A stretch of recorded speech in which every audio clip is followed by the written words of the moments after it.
지난 시간까지 우리는 하나님께서 첫째 날에서 셋째 날까지 하신 일들에 대한 말씀을 우리가 들었죠.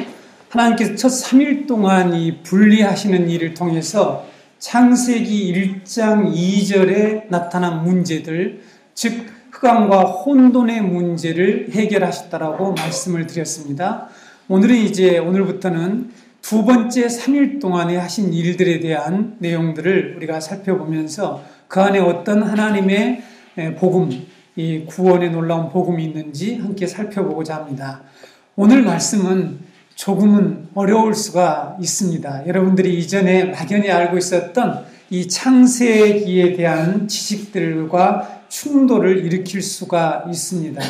저는 오늘 본문의 말씀의 의미를 깨닫기 위해서 많은 전문가들의 이 도움을 받았고, 때로는 새벽 3시까지 잠을 자지 않고 책을 읽으면서 이 본문의 말씀을 연구하고 묵상을 했습니다. 오늘 말씀을 듣는데 도움이 되기 위해서 우리가 성경을 어떻게 읽고 연구할 것인가, 오늘 또 지난번에 제가 한번 말씀드렸죠. 우리가 성경을 어떤 관점으로, 이중계시적 관점으로 우리가 보자고 그랬죠. 오늘 제가 또 한 가지 더 어떻게 우리가 성경을 읽고 연구할 것인가, 묵상할 것인가를 잠깐 언급한 후에 이 말씀의 본문으로 들어가도록 하겠습니다. 우리가 성경의 한 본문을 바르게 이해하고 해석하기 위해서는 성경의 유기적 통일성을 생각해야 됩니다. 성경의 유기적 통일성을 염두에 두고 성경을 읽고 묵상하고 해석해야 합니다. 성경은 여러분들이 잘 아시는 바와 같이 여러 가지 사건들, 주제들이 기록되어 있죠. 언약에 대해서, 성전 건축에 대해서 여러 가지 아주 많은 내용들의 주제뿐만 아니라 많은 다양한 사건들이 기록되어 있지만 그 모든 사건들이 서로 유기적으로 연결되어서 통일된 하나의 이야기를 만들어내고 있죠. 그 통일된 하나의 이야기 주제가 무엇입니까? 우리가 지금 계속 살펴보고 있는 하나님의 이 구원 이야기, 하나님 나라의 회복 이야기를 다루고 있죠. 그래서 우리는 성경을 읽고 묵상할 때에 내가 대하는 이 본문 자체, 그 본문만 가지고 이해하려고 할 때에 어려움이 있을 수 있고요. 또한 그 본문에 없는 내용들을 우리가 거기다 추가할 수도 있고 왜곡시킬 수가 있습니다. 그래서 우리가 이 본문만 가지고 이해하려고 하지 말고 성경의 이 유기적 통일성을 생각하면서 본문이 다른 말씀들과 어떤 연관이 있는지, 다른 성경과 관련해서 어떤 의미를 지금 드러내고 있는지를 이처럼 우리가 생각하면서 성경을 읽고 연구해야만이 실수를 하지 않습니다. 오늘 본문 말씀을 해석하는 데 있어서도 바로 이러한 원칙을 우리가 적용해서 본문을 읽고자 합니다. 우리가 본문에서만 그 의미를 찾으려고 하면, 오늘 우리가 읽은 이 본문에서만 만약에 의미를 발견하려고 하면 그 말인 것 같고, 6일 동안 하나님이 하신 일을 우리는 문자적 수준에서 멈출 수밖에 없다는 거죠. 문자적으로 얘기하나 이런 걸 만드셨다, 이렇게 두셨다 하는 이 정도의 이 내용만을 이해하고 넘어갈 수가 있습니다. 하나님이 무엇 때문에 이런 일을 하셨는지, 그리고 이런 기사를 왜 창세기에 기록하셨는지의 이 진정한 뜻을 우리가 이해하기가 어렵게 됩니다. 그러나 방금 우리가 성경 읽는 방식, 이 성경의 유기적 통일성 안에서 본문을 읽게 되면, 바라보게 되면 하나님의 이 하신 일이 궁극적으로 무엇을 향해서 나아가고 있는지, 본문 속에 어떤 복음의 중요한 내용이 기록되어 있는지를 깨달을 수가 있습니다. 하나님께서 두 번째 3일 동안 하신 일, 이제 우리가 살펴보겠습니다. 하나님께서 두 번째 3일 동안 하신 일이 무엇입니까? 지난번에 제가 처음 여러분에게 서론에서 하나님이 첫 3일 동안에는 분리하시는 일, 그 다음에 나머지 3일 동안에는 창조하시는 일을 하셨다라고 말씀드렸죠. 첫 3일 동안에 하신 일을 또 다르게 우리가 다른 측면에서 접근해 보면 창세기 1장 2절에 나타난 또 하나의 문제, 혼돈과 아까 흑암 문제 말고 어떤 문제가 남아있습니까? 공허의 문제가 남아있죠.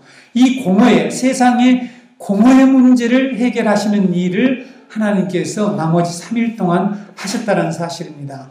처음 3일 동안에 분리하시고 정리하셔서 만드신 이 각 공간을 채우시는 일을 나머지 3일 동안에 하셨습니다. 하늘에는 해와 달과 별들을 채우시고 바다에는 물고기와 생물들을 종류대로 창조하셔서 번성하게 하시고 땅에는 짐승들과 새들을 종류대로 창조하셔서 충만하게 하셨습니다.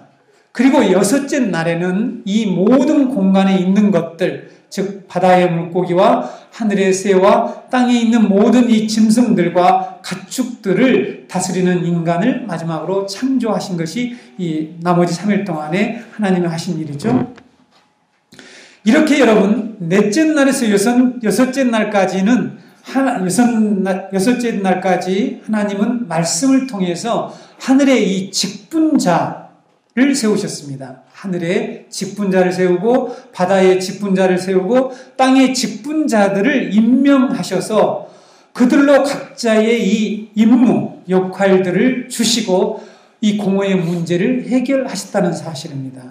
그래서 우리가 넷째 날 하신 일을 다시 한번 우리가 간략하게 살펴보면 하나님께서 하늘의 궁창의 직분자들인 이 광명체들에게 특별한 기능을 부여하셨음을 볼 수가 있습니다. 땅을 비추도록 하셨고 낮과 밤을 나누도록 하셨고 낮과 밤을 다스리는 그런 임무를 그것들에게 주셨죠. 또 징조와 계절과 날과 해를 나타내는 이런 표, 사인이 되는 그런 역할을 하도록 그들에게 그러한 기능, 그러한 임무를 부여하셨습니다.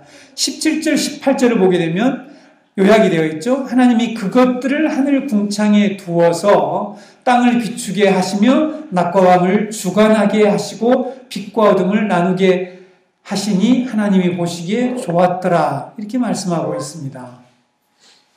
하나님이 지금 이 넷째 날에 하나님께서 어떤 기능들을 부여하시는 것을 볼 수가 있습니다. 여러분들이 이전에 가지고 있었던 창세기에 대한 어떤 그런 생각들을 전환을 하셔야 됩니다. 성경 있는 그대로를 보셔야 됩니다. 하나님이 지금 어떠한 것들을 각 공간에 두시고 거기에 임무를 부여해 주시는 일을 하고 계시는 것입니다. 이게 지금 물질의 기원, 어떠한 것들을 이 세상에 존재케 하시는 그런 내용들을 말씀하신다기보다는 지금 어떤 기능을 부여하시고 그들에게 역할과 사명을 주시는 일을 하는 것을 볼 수가 있습니다. 다섯째 날에 하나님께서 하신 일이 무엇입니까? 바다와 하늘의 물고기들과 새들을 거기에 두시고 자신들의 그 영역에서 생육하고 번성하고 충만케 하는 역할을 하라고 명령하십니다. 이것이 하나님께서 그들에게 하라고 시킨 일들입니다. 너희들은 거기에서 생육하고 번성하고 충만한 일을 해라. 이것이 그들에게 주어진 임무였습니다. 그 일들을 잘 감당하도록 하나님은 그들에게 복을 주셨다라고 22절에 기록되어 있습니다. 여섯째 날에 하신 일을 우리가 다시 요약해 볼까요? 여섯째 날에는 땅의 짐승들과 가축들을 하나님이 두셨다라고 말씀하고 있습니다. 사람들을 만들어서 이제 이 각 영역의 일꾼들을 관장하는 일, 이 다스리는 임무를 부여해 주셨습니다. 여러분 이렇게 나머지 3일날을 우리가 자세히 3일간의 하나님이 하신 일을 자세히 보게 되면 하나님께서 지금 어떠한 일꾼들을 세우셔서 그들에게 임무를 주시고 사명을 주시는 것으로 볼 수가 있다는 거죠. 실제로 그렇죠? 많은 사람들이 창세기 1장에 6일 동안에 일어난 일들을 만물의 기원에 관한 기사로 생각하고 있습니다. 그렇죠? 만물의 기원이 창세기 1장에 이 6일 동안에 하나님께서 하신 일이라고 그런 관점으로 계속 보고 있단 말이죠. 그래서 이 땅에 하나님께서 어떤 만물들을 존재케 하시는 일을 하셨다라고 생각하고 있습니다. 그런데 창세기 1장의 날들을 방금 말씀드린 것처럼 우리가 자세히 다시 한번 살펴보게 되면 피조물들에게 각각의 영역을 배정하시고 각각의 역할과 기능을 부여하시고 행하게 하시는 이런 사명의 기사라는 거죠. 어떤 기능 수행의 기사라는 겁니다. 기록이라 그런 뜻입니다. 자, 만물 기원에 관한 기록이냐 아니면 하나님이 이미 있었던 그런 피조물들을 그곳에 두시고 너 거기 가 있어. 거기서 이런 일을 해야 된다. 이렇게 하라. 라고 지금 명령하고 있잖아요. 맞습니까? 네.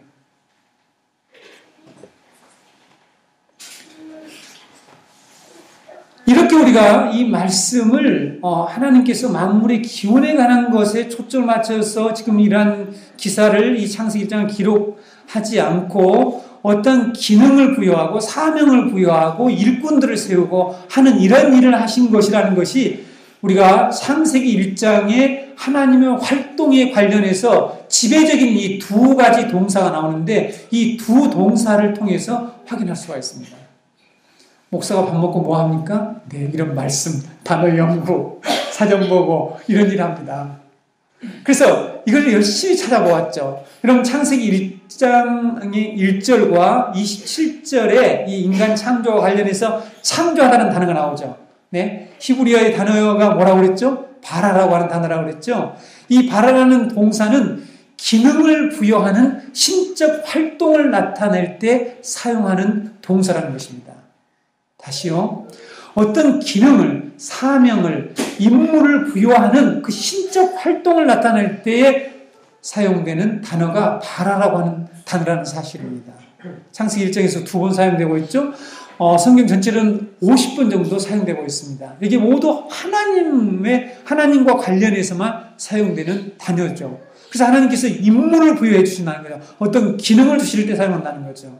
두 번째에 7절, 11절, 12절, 16절, 25절, 26절, 31절에 총 몇 번 나옵니까? 7번 정도 나오는 이 만들다라고 하는 단어 나오죠. 만들다라고 하는 이 동사, 아사라고 하는데 아사라고 합니다. 이 아사라는 동사는 만들다라, 영어로 to make라고 하는 이런 의미도 있지만 to do, 무엇을 하다, 행하다라는 이런 뜻을 가지고 있는데 많은 경우에, 성경의 많은 경우에 이 만들다라는 의미는 하다와 어떠한 것을 행하다라는 것과 관련되어 있다는 것입니다. 어떤 기능을 하고 어떤 역할을 하는 것을 묘사할 때에 이 아사라고 하는 단어를 사용됩니다.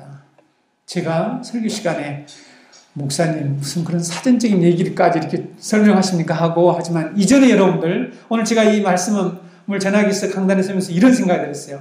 우리가 그동안에 눈을 뜨지 않은 사람에게 어떤 움직이라고 움직이라고 행동하라고 했는데 보이지도 않는데 움직일 수도 없는데 움직일 힘도 없는데 계속 우리는 어떤 것을 행해야 되고 어떤 것을 해야 되고 하는 이런 설교를 들었죠. 오늘 우리는 이 말씀을 통해서 우리가 먼저 눈을 떠야죠. 하나님의 이 구속의 역사, 하나님이 하신 일에 눈을 떠야 됩니다. 그렇죠? 그리고 하나님이 하신 일이 무엇인 것을 깨달을 때 우리한테 움직일 수 있는 힘이 생기는데 그런 힘이 구비도 안 되는데 우리는 계속 무엇을 해라, 움직여라, 뭘 해야 된다 이런 얘기를 듣다 보니까 이런 말씀들을 듣는데 어려움이 있지 않을까라고 제가 여러분의 청중들 입장에서 한번 생각을 해보았습니다. 그러나 우리가 이런 내용들을 성경을 자세히 살펴보는 일이 매우 중요하죠. 하나님께서 창조의 이 6일 동안 하신 일은 창세기 1장 2절이 중요한 기점이었죠. 1장 2절에 이 무기능적인 세계를 기능적인 세계로 회복하시고 재창조하시는 하나님의 일이라는 것입니다. 6일 동안 하신 일이 뭐라고요? 창세기 1장 2절에 이미 존재하고 있는 땅, 그렇죠? 이미 물질이 존재하고 있었습니다. 창세기 1장 2절에 땅이 있었죠? 물이 있었지 않습니까? 그 흑암이라고 하는 실체도 있었잖아요. 이미 존재하고 있었지만 그런 것들이 무질서하고 기능을 하지 못했습니다. 기능을 하지 못했다는 것은 하나님의 목적대로 움직이지 않았다는 것이죠. 하나님이 계획하신 대로지 이런 것들이 움직이지 않는 것을 하나님이 다시 이 기능적인 세계, 하나님의 뜻대로 하나님의 목적을 성취하는 곳으로 이 세계를 바꿔나가는 것, 이것이 하나님의 구속사역의 핵심이라는 것이죠. 하나님께서 이 6일 동안에 질서 정연한 이 체계를 만드시고 역할들과 기능들을 할당하시는 일을 하셨다는 것입니다.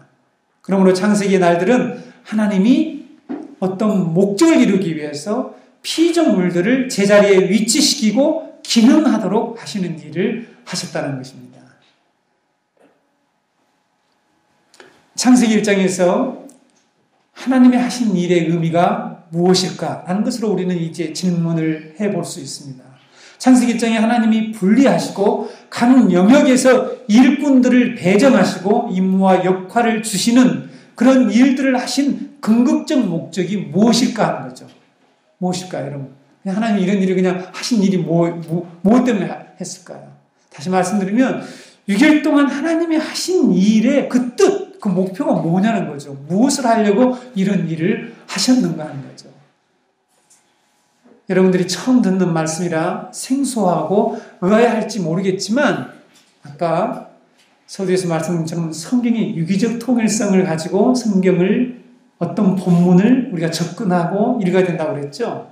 창세기 1장에서 하나님이 궁극적으로 하시는 일은 하나님의 거하실 신전, 이 성전을 건축하는 일이었습니다. 어떻게 지금 이렇게 새들을 각곳에 하늘에 두고 바다에 생물과 물고기를 두고 하는 이런 일들이 신전 건축과 관련이 있을까 하는 이런 일이 질문이 생길 수 있겠죠? 네. 근데 우리만 모르고 있었던 거예요. 학자들은 성전과 성막이 에덴 동산의 이미지들을 많이 가지고 있다. 다시 말씀드리면 에덴 동산에 있던 실제 하던 것들이 성전에 있는 것들과 유사하고 그런 이미지들이 많이 있다라고 말씀하고 있습니다. 여러분 이런 말씀을 듣고 이제 성경을 다시 한번 성경에 눈을 뜨고 성경 전체를 한번 다시 살펴보기를 바랍니다. 에덴 동산은 하나님이 거주하시고 인간이 그분을 경배해야 할 원형적 성소라고 말합니다. 원형적 성전이라는 거죠. 원형 성전이라는 것입니다. 영어로 아르케타입이라고 하는데 원형 성전이 이 에덴 동산에 만들어졌다는 것입니다.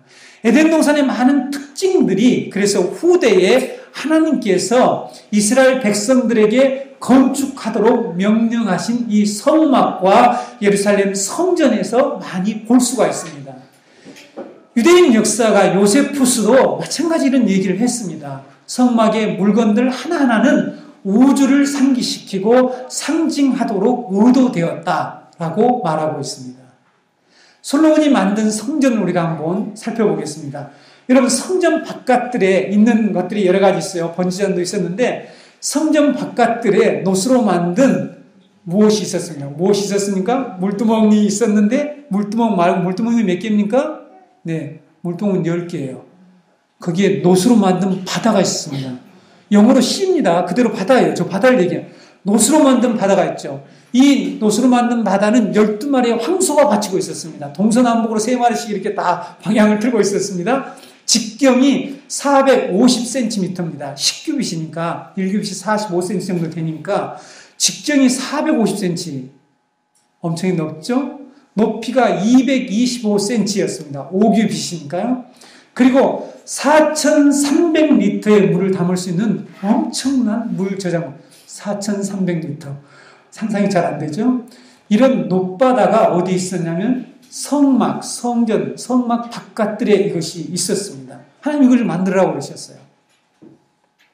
성소 안에는 여러 가지가 있었지만 등대가 있었습니다. 메노라고 하는 이 등대가 성소를 비추고 있었죠.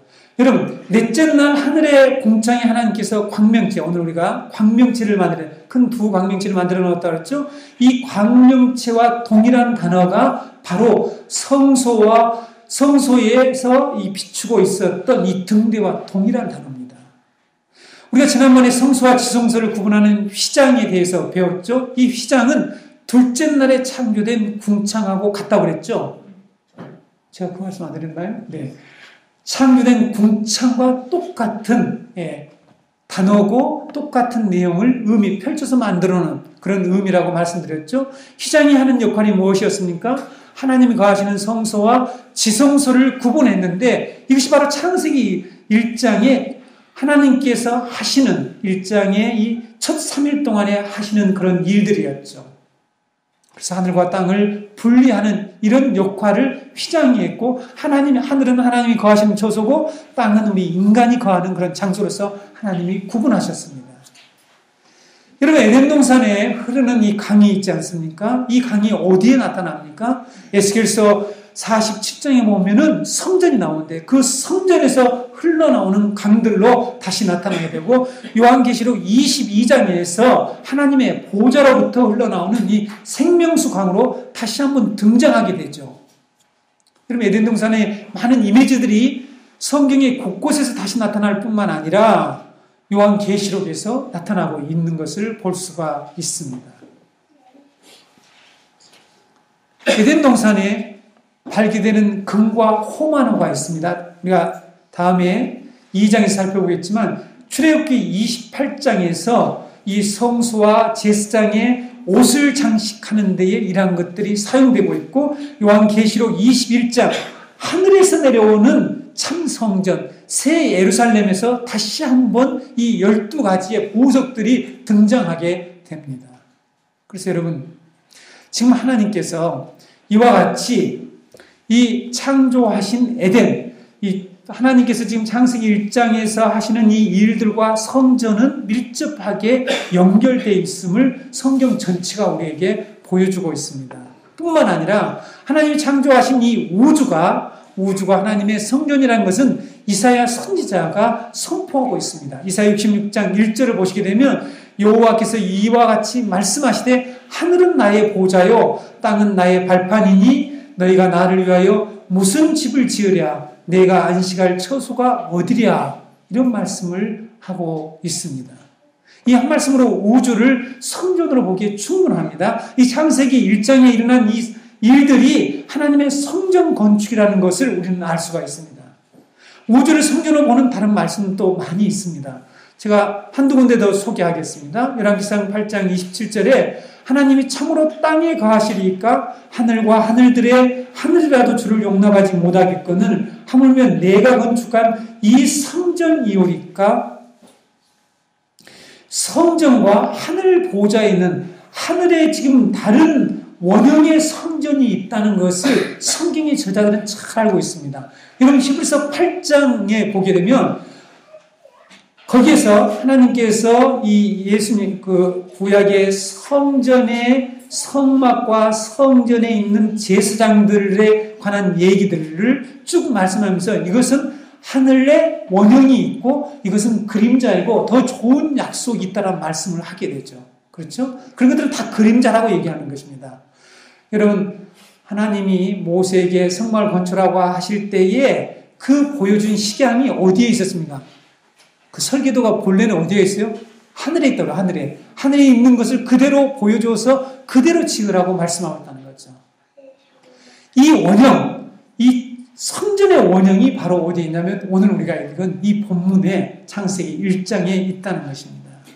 구약에서 하나님의 임재하신 곳은 성막 또는 성전이라고 계속해서 이스라엘에게 가르쳐 왔는데 그곳에는 여호와의 영광이 충만해 있었습니다. 그렇죠? 여러분, 요한계시록 5장에 가게 되면 장차 하늘에 있는 것들이나 땅 위에 있는 것, 땅 속에 있는 바다에 있는 모든 것들이 이 어린 양, 이 만왕의 왕 예수께 존귀와 영광을 돌리는 찬양을 하는 내용들이 나옵니다. 그렇죠? 그래서 우리가 크리스마스 때 할렐루야 칸타타 하는 그 모든 존귀와 영광을 돌리는 그 찬양만 하지 말고 이런 모든 것들이 그 속의 역사가 창세기 1장에서부터 이렇게 어떻게 출발해서 하나님이 하늘의 이 원형 성전을 지금 만들어 놓고 그 성전을 보고 나셔서 우리와 함께 영원히 그 집에서 살기를 원하는 것, 이것이 우리에게 복음이고 하나님이 우리에게 말씀하시는 약속이라는 사실을 우리는 성경을 통해서 배워야 합니다. 출애굽기 40장 34절에서 그래서 구름이 회막에 덮이고 여호와의 영광이 성막에 충만했다고 그랬죠. 하나님이 임재하신 곳에는 하나님의 영광이 충만했습니다. 이사야 선지자는 그 영광이 온 땅에 충만하다고 그랬습니다. 그러니까 온 땅이 하나님의 장막이고 하나님이 거하실 처소라는 것을 말씀하고 있죠. 이사야 6장 3절에 서로 불러 이르되 거룩하다 거룩하다 거룩하다 만군의 여호와여 그의 영광이 온 땅에 충만하도다. 하나님이 이 세상을 성전으로 삼고 계신다는 것을 말씀하고 있습니다.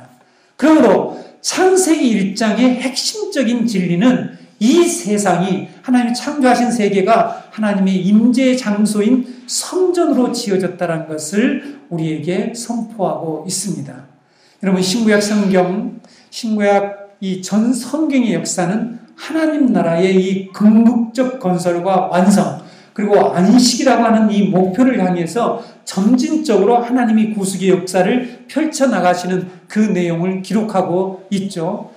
그래서 여러분 창세기 7일간에 걸쳐서 진행된, 창세기 이제 2장에 나오는 마지막 안식일 7일 있지 않습니까? 이 7일간에 걸쳐 진행된 하나님이 하시는 이 행위는 바로 이 성경에 통일된 이야기의 원형이 되고 있습니다. 원형이라는 거죠.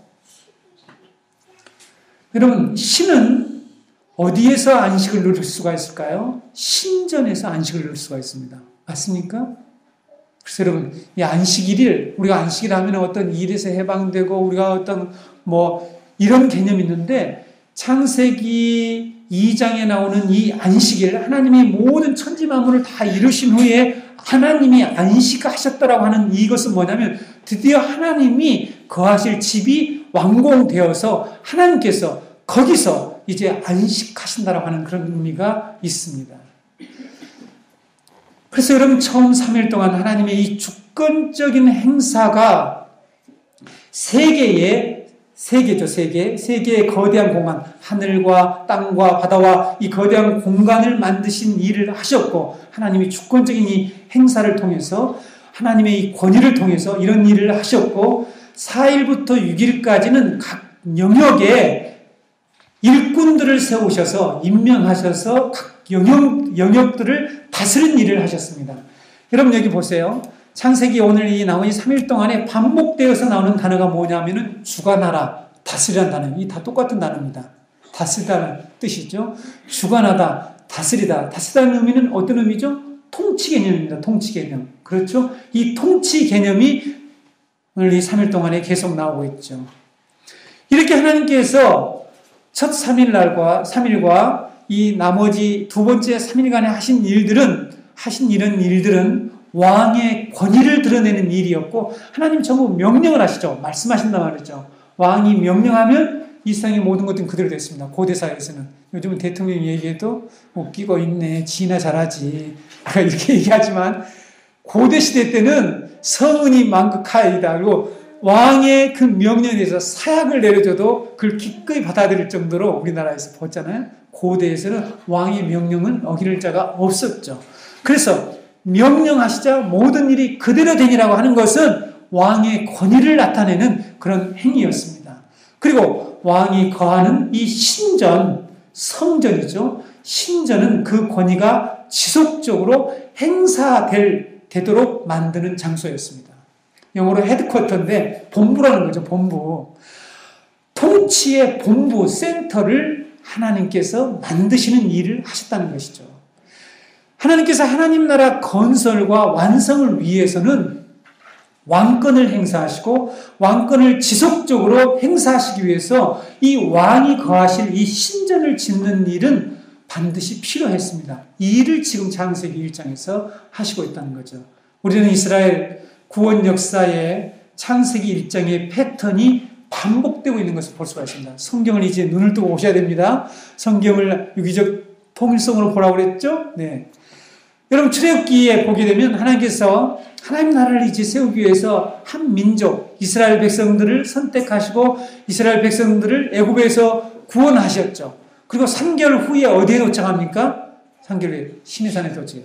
시내산에 도착해서 어떤 일을 합니까? 시내산에 도착해서 하나님으로부터 율법과 이 계명들을 받게 되죠.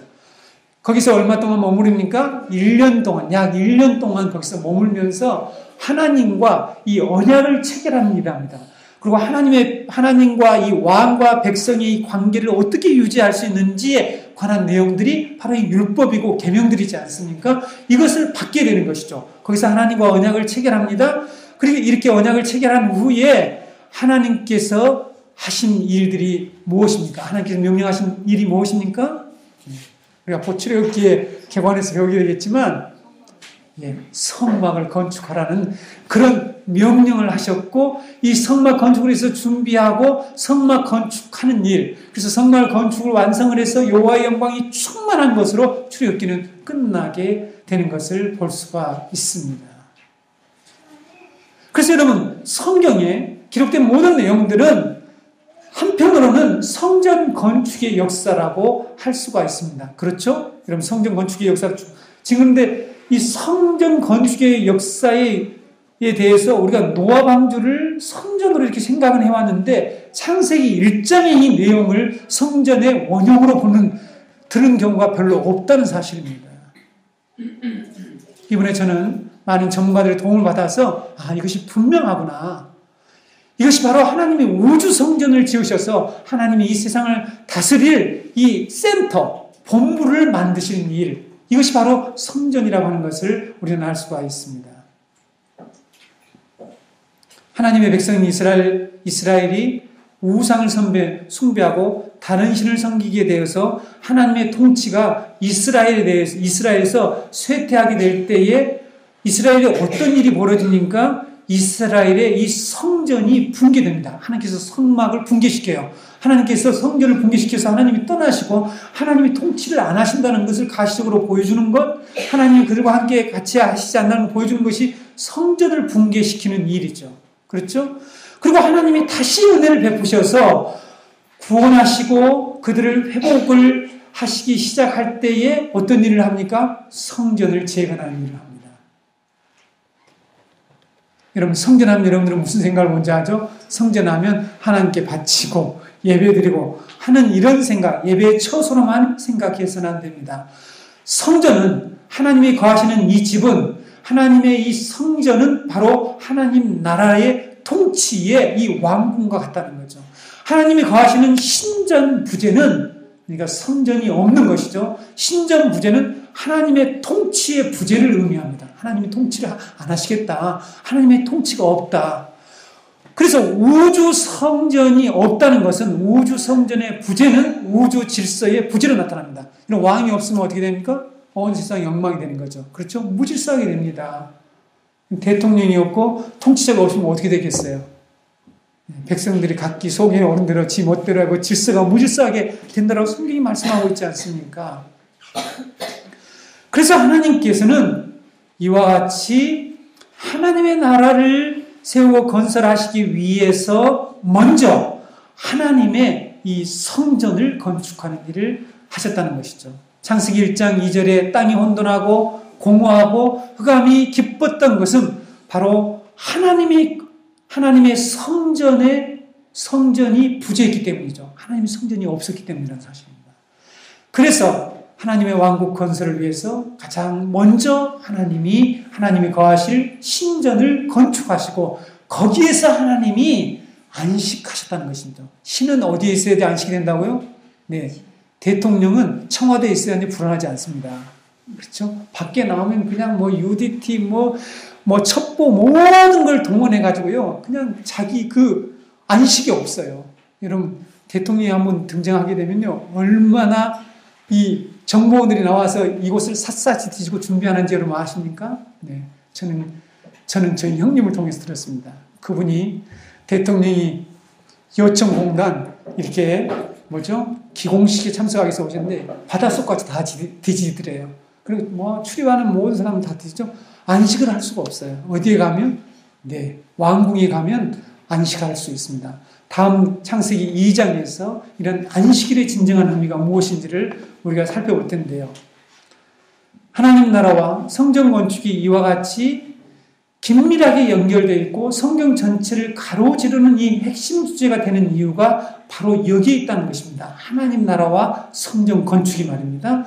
이런 마태복음과 마가복음은 하나님 나라의 왕이신 예수님이 오신 것을 어떻게 선포하고 있습니까? 회개하라, 천국이 가까웠느니라, 이렇게 선포합니다. 그런데 반면에 이 요한복음에서는 하나님 나라의 왕이 이 땅에 오신 사건을 성막이 우리 가운데 치셨다, 이렇게 말씀하고 있죠. 그것이 요한복음 1장 14절에 나와 있죠. 말씀이 육신이 되어 우리 가운데 거하시네. 여기에 우리 가운데 거한다는 말이지, 말씀이 우리 가운데 장막을 치시네, 이런 뜻입니다. 그렇죠? 예수님은 하나님의 성전으로서 우리 가운데에 세워진 하나님의 성전입니다. 하나님의 진정한 성막이 예수님이라는 거죠. 하나님은 예수 그리스도 안에서 하나님의 집이 되고 하나님이 거하시게 되는 거죠. 고대 세계에서 여러분 신전은 신들의 거주지이자 주거지이죠. 왕궁이었습니다. 신전은 신이 통치하는 그런 센터였습니다. 그래서 저는 이 창세기에서 오늘 이런 말씀을 뺐지만 오늘날 이 창세기 가지고 여러 가지 경론이 많습니다. 창세기는 지구 연대에 관한 그런 정보를 우리에게 전혀 제공할 의도가 없습니다. 창세기에서 근데 젊은 지구론과 이 오래된 지구론에서 경론을 벌이고 있습니다. 창세기를 1장을 물질의 기원으로 보고 물질의 기원, 역사나 시간 이런 모든 것을 보고 이 본문을 가지고는 하나님이 구속의 역사라 보지 않는 사람들이 여전히 지금 경론을 하고 서로 정죄하는 이런 일을 하는 것을 참 마음 아프게 생각합니다. 하나님은 에덴 동산에 성전을 건축하시고 통치 행위를 시작하신 것을 우리에게 알려주시고 바로 하나님 나라의 이 구속의 놀라운 이 약속을 여기에서 우리에게 보여주는 것입니다. 피조물들을 그리고 그의 종으로 삼으시고 그들에게 명령하여서 각각의 영역에서 이 만군의 왕을 섬기며 경배하도록 하신 일이 하나님이 두 번째 3일 동안에 하신 일이라는 것입니다. 그래서 시편 기자와 성경의 선지자들은 이러한 사실을 너무나 잘 알고 있었다는 거죠. 시편 19편 1절에 우리가 지난번에 살펴보았죠. 하늘이 하나님의 영광을 선포하고 궁창이 그의 손으로 하신 일을 나타내는도다. 궁창이 그의 손으로 하신 일, 그의 손으로 하신 일이 뭡니까? 그의 손으로 하신 일이 뭐예요? 하나님이 궁창에다가 하신 일이 무엇이냐는 거죠. 휘장을 치신 일이란 말이죠. 하나님의 성전을 지으신 일을 나타낸다라고 말씀하고 있습니다. 창세기 1장의 6일 동안의 말씀은 그래서 장차 그리스도가 우리 가운데 성전으로 오셔서 우리와 함께 거하시며 우리의 왕이 되셔서 우리를 다스리게 될 것임을 약속하고 예표하는 그러한 사건이라는 것입니다. 이런 구속사의 완성은 하나님의 영원한 성전으로서 재창조된 우리 인간과 새하늘과 새 땅이 도래하는 것을 말씀하고 있는 것입니다. 고린도서 3장 16절 말씀을 보게 되면 너희는 너희가 하나님의 성전인 것과 하나님의 성령이 너희 안에 거하시는 것을 알지 못하느냐. 우리를 성전이라고 말씀하고 있습니다. 고린도서 6장 16절에 보게 되면 이 성전과 하나님의 나라가 연결되어 있다고 말씀하고 있습니다. 우리는 살아계신 하나님의 성전이라 이와 같이 하나님께서 이르시되 내가 그들 가운데 거하며 두루 행하여 나는 그들의 하나님이 되고 그들은 나의 백성이 되리라. 이렇게 말씀하고 있죠. 나는 그들의 하나님이 되고 그들은 내 백성이 된다고 하는 것은 이 하나님의 나라에 반복되는 형식구예요. 계속해서 하나님의 나라가 무엇인 것을 계속해서 구약에서 말씀하고 있는 이 하나의 형식구죠. 창세기 1장은 이와 같이 장차 그리스도를 통해서 이루어질 이 새 창조 세계의 담보를 원래 창조인 이스라엘과 오늘 우리에게 보여주시는 것입니다. 다시 말씀드리면 새로운 창조, 이 새 창조를 통해서 하나님의 영원한 성전에서 우리와 함께 거하실 것을 담보하신 그런 내용이라는 말씀인 것입니다. 창세기는 우리에게 무엇을 하라고 말씀하지 않습니다. 창세기를 통해서 우리가 무엇을 해야 되겠다고 하는 그런 설교는 틀린 것입니다. 그렇죠? 하나님이 하실 그 약속, 구원의 약속을 선포하고 있죠. 우리는 그 선포를 그대로 듣고 그것을 믿음으로 받아들이면 되는 것입니다. 우리는 창세기를 통해서 하나님께서 영원히 우리와 함께 거하실 이 성전의 원형을 보여주시고 우리가 그 놀라운 하나님의 계획을 믿음으로 받아들여서 장차 새하늘과 새 땅에 완성될 영원한 하나님의 성전을 사모하기를 원하십니다. 이런 구속사의 비전을 품고 살아가는 자들이 하나님의 구속받은 백성들인 것입니다. 이런 구속의 비전이 없는 사람은 하나님의 구속받은 백성이 아니에요. 이걸 모르고는 우리가 하나님 백성으로 살아갈 수가 없게 되는 거죠. 여러분 안에 이 에덴에서 새 예루살렘까지 이어지는 하나님의 이 놀라운 구속의 비전이 여러분 안에서 꿈틀거리며 움직여야 합니다. 그것이 여러분에게 힘이 되고 능력이 되었고 여러분의 삶을 주도해 나가는 그러한 우리 정교회 성도들 여러분들이 되시기를 바랍니다. 시간 우리 함께 오늘 하나님이 우리에게 보여주신 이 놀라운 성전에 되게 해달라고 하나님 기도하겠습니다. 기도합시다. 하나님 아버지, 오늘도 저희들 주님 이처럼 불러주셔서 주님의 이 말씀을 통해서 하나님이 하신 일의 의미가 무엇인지를 이처럼 배우게 하시니 감사합니다. 하나님께서 내 주의 교회는 전선과 같아서